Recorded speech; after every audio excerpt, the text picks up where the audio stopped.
Hi guys, so I'm still in the middle of making media files, Backglass videos and what have you for my pinball setups, both on my desktop and on the mini cabinet over there. And I just wanted to show you how to very quickly make the what they're called docklet icons, the round or whatever shape you want, icons that are used for the each individual tables or games or whatever it is. Obviously we're talking about pinball here, but basically just by using a simple template, and there's a link to this in the description, so you can download this and make your own. I'm using Photoshop. There's probably other software programs that can do a similar kind of thing, but basically what I've done here is set up a simple template that will allow me to create an icon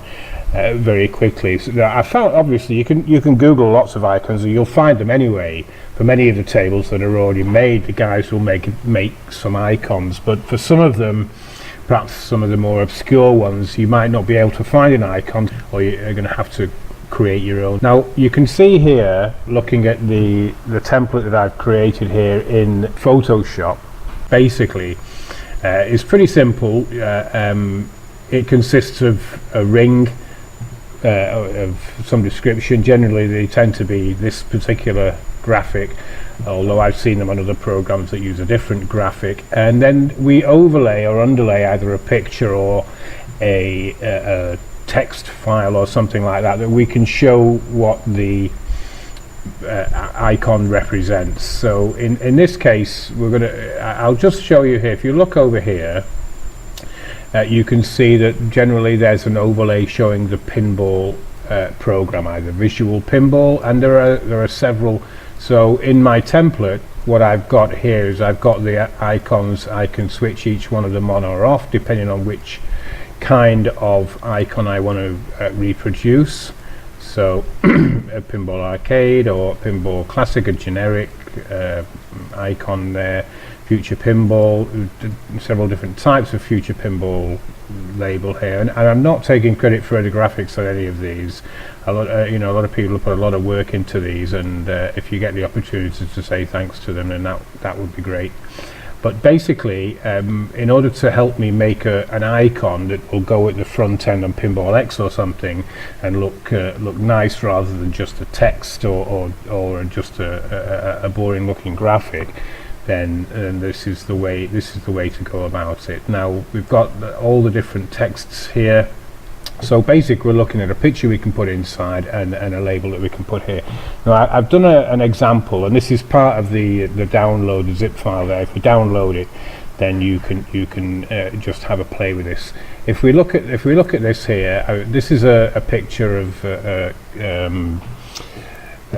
can't remember the name of it. Blood Rain. That's what it's, Blood Rain. If you import this picture or drag this picture into Photoshop, you can see that placed over the ring there, and that's because it's just at a random place. Wherever we were highlighted in here before, that's where the image is going to go. Now by dragging that image down, oh sorry, we've got to accept that image. Yeah. Okay, so by dragging that image down, if we put the image below the ring, then the ring shows above it. Now obviously there's a lot more picture than we require here, so put the picture in the position that you want it to be in, like this, and then if you choose to select, I beg your pardon, one more thing you got to do first is rasterize that layer. That means it basically makes it into a layer that we can edit, and then we can choose a elliptical marquee tool, and then what we want to do is we want to create a marquee here that's going to cut out the shape that we require, so roughly around about here, and then make a circular selection. You can see that there. It doesn't have to be perfect, it just has to cover the ring, because all we're bothered about is just the internal part of it.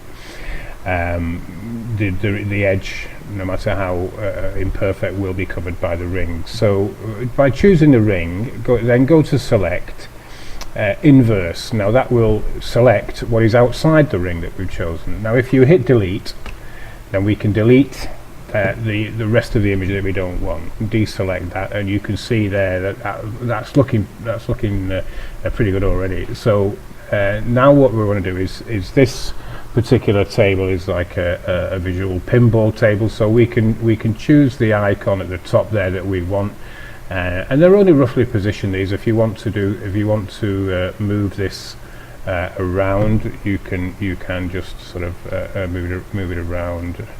Beg your pardon, not that one. You've got to highlight, you've got to choose the what you want to move around. There you go. So we can move it up a little bit, show a bit more of the picture, and then we want to have the text here as well. So if we want to put the table name is what I've said here. So the picture that we want in the background is going to be below the ring, and the name that we want to put it above the ring, obviously here, the same as the logo that we're using.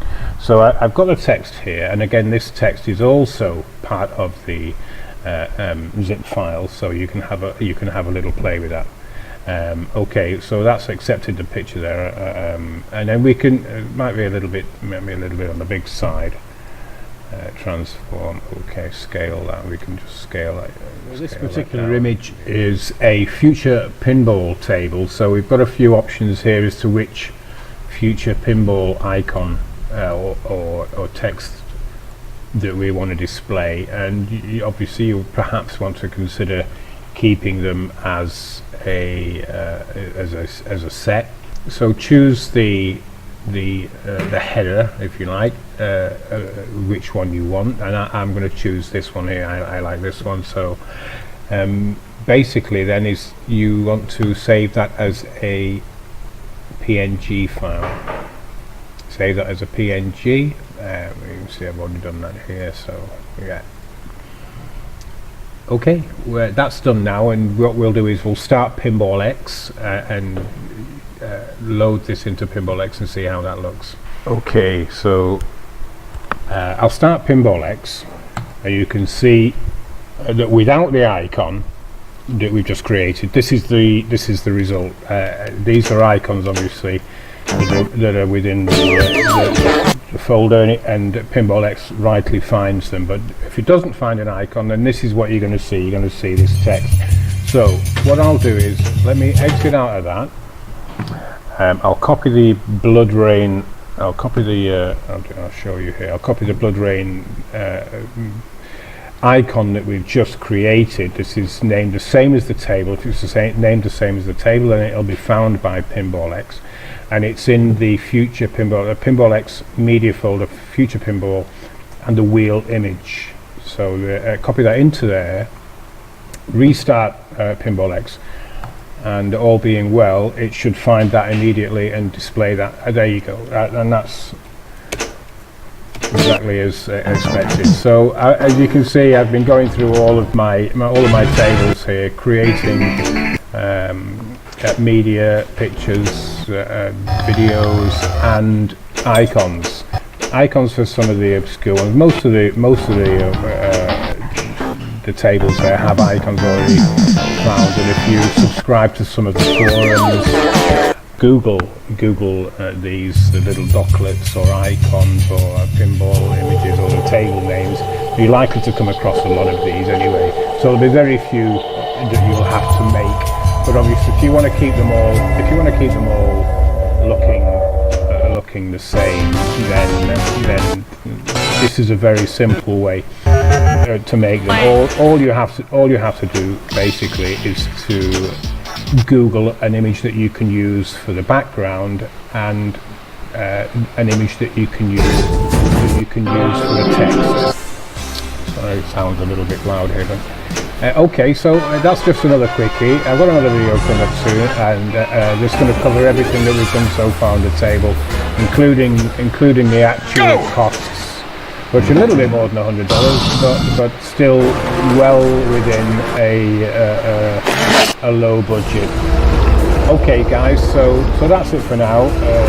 Thanks, and I'll catch you next time. Cheers guys.